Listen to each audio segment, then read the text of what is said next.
Touchwood.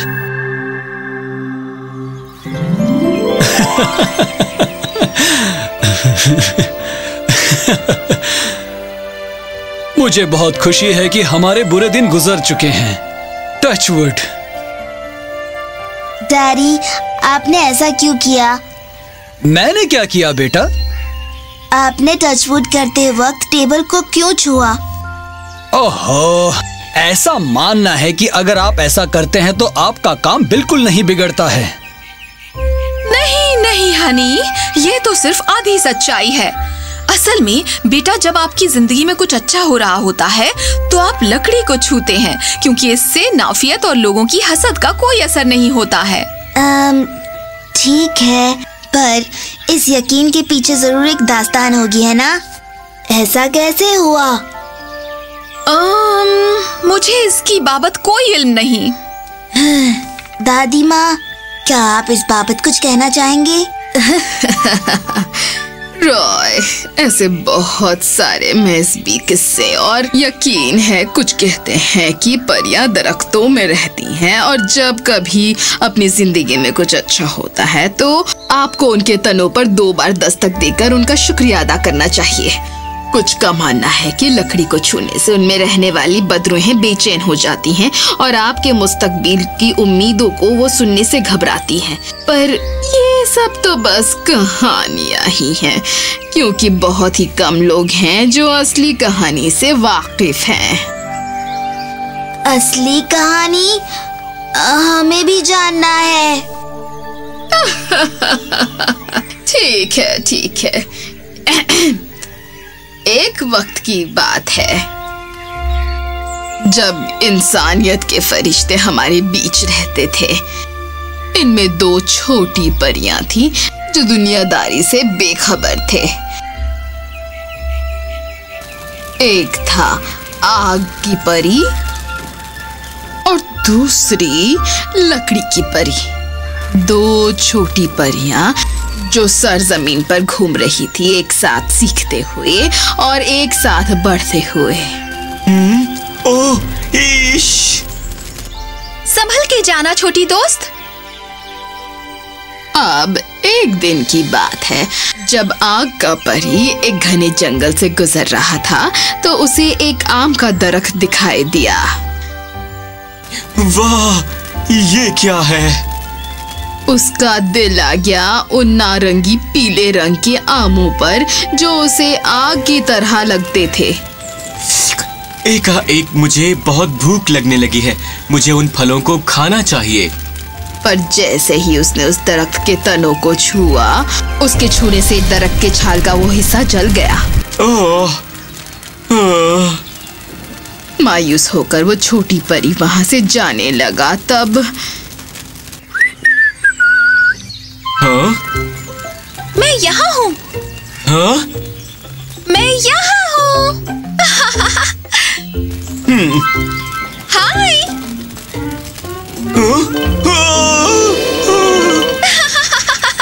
मेरा नाम लकड़ी है और तुम्हारा नाम? आग। तुमसे मिलकर अच्छा लगा। आग। ओह, आउच। ओह, मुझे माफ करना। कोई बात नहीं, ये वापस उग जाएगा। सुनो, तुम मेरे साथ खेलना चाहोगे?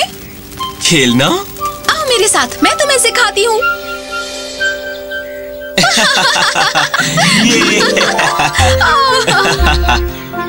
आग और लकड़ी बहुत अच्छे दोस्त बन गए और एक दूसरे के साथ रहकर उनका दिल भी बदल गया। छोटी लकड़ी की परी बहुत शरारती थी और हमेशा बेचारे आग को छेड़ती रहती। लकड़ी, तुम कहाँ हो? और दिल ही दिल में आग उसका लुत्फ उठाता था।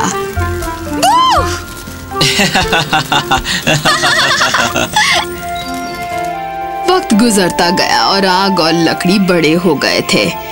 उनकी दोस्ती बहुत गहरी हो गई थी। वो हमेशा एक दूसरे की मदद के लिए तैयार और साथ रहते थे। वो हमेशा इंसानों की मदद करते, कभी कभी जानवरों की भी। कभी कभी साथ में ऐसे ही सुस्त होकर कहीं भी पड़े रहते। आग, तुम क्या सोच रहे हो? उन तारों को देखो, वो कितने खूबसूरत हैं। काश मैं उन्हें तुम्हारे लिए लेकर आ सकता। तुम हो ना मेरे साथ, मुझे तारों की कोई जरूरत नहीं। काश मैं उन्हें एक मर्तबा ला सकता तो। तजवीज, हे, क्या कर रहे हो? लकड़ी, तुम यहाँ आओ। तुम क्या कर रहे हो? ओह, आह! तुम्हारे लिए तारे। वाह, तुम इन्हें क्या नाम देना चाहोगे? जुगनू। नहीं, इन्हें तुम्हारे नाम के साथ जोड़ो, फायरफ्लाइज। और उसी समय आग ने ये जाना कि वो लकड़ी से कितनी मोहब्बत करता है। उन चमकते फायरफ्लाइज के बीच वो दोनों एक दूसरे को देख रहे थे। वो एक दूसरे के और करीब आने लगे और अंदर से आग को बहुत मन कर रहा था कि वो लकड़ी को छुआ करे। जैसे तैसे उसने हिम्मत की और लकड़ी के चेहरे को छुआ। ओ नहीं, मुझे माफ कर दो। आग को देखकर लकड़ी के आंख में आंसू आने लगे, क्योंकि वो भी आग से मोहब्बत करती। पर वो ये बात जानती थी कि उन दोनों में मोहब्बत का ये रिश्ता नामुमकिन है। कोई बात नहीं, मैं तुम्हारे शूलों में जलने के लिए तैयार हूँ आग।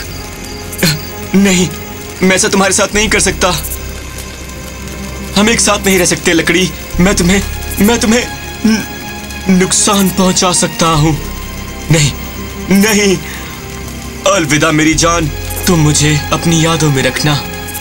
और ये कहकर आग मुड़ गया और आग का गोला बनकर हवा में गायब हो गया।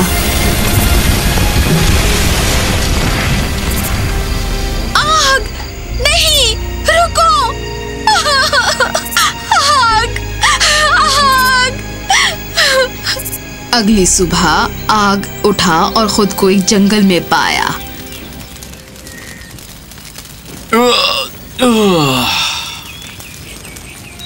इतनी सालों में पहली बार हुआ कि आग लकड़ी के साथ नहीं था, और अब उसे समझ में नहीं आ रहा था कि वो लकड़ी के बिना जिंदगी कैसे बिताएगा। पर उसे करना होगा, कोई और चारा नहीं था, क्योंकि किसी भी चीज से ज्यादा वो लकड़ी से मोहब्बत करता था।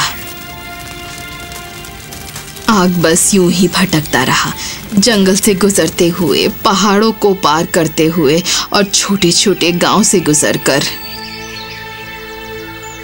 दिन बीतते गए और लकड़ी की चाह उसे कमजोर बना रही थी। उसके शोले अब इतने तेज नहीं थे और उसका दिल कमजोर हो गया था। एक रात जब आग जंगल में सो रहा था, उसे ख्वाब में लकड़ी आई। कैसे हो तुम मेरी जान? लकड़ी, तुम यहाँ? आओ, मेरा हाथ थामो। नहीं, तुम जल जाओगी। ऐसा कुछ नहीं होगा, भरोसा रखो। देखा, मुझे तो कुछ भी नहीं हुआ। लेकिन कैसे? मोहब्बत, उसकी वजह से। तुम कहाँ जा रही हो? लकड़ी, लकड़ी, लकड़ी! पर ऐसा नहीं था कि उसने इस ख्वाब को पहली या आखिरी मर्तबा देखा हो। अगली कुछ रातों तक उसे यही ख्वाब लगातार आता रहा, हर रात बार बार। मैं उसके बिना नहीं रह सकता, बिल्कुल नहीं। और तभी आग निकल पड़ा उसकी तलाश में। दिन में वो लकड़ी को ढूंढता रहता और रात में फिर से उसे वही ख्वाब आता। ऐसा कई दिनों तक चलता रहा, पर लकड़ी की कोई खबर नहीं थी। तभी एक अजीब सा यकीन उसके अंदर पनपने लगा। शायद वो ख्वाब मुझे यही बताने की कोशिश कर रहा है कि लकड़ी मेरे करीब ही है। वो कहीं छिपकर मुझ पर नजर रख रही है, जैसे कि बचपन में वो मुझे तंग किया करती थी। लकड़ी, मैं जानता हूं तुम यही हो, और अगर मेरा ख्वाब सही है तो तुम नहीं जलोगी। पर ऐसा नहीं हुआ, और इसके पहले कि आग कुछ करे, वो दरख्त आग के शोलों के गिरफ्त में आ गया।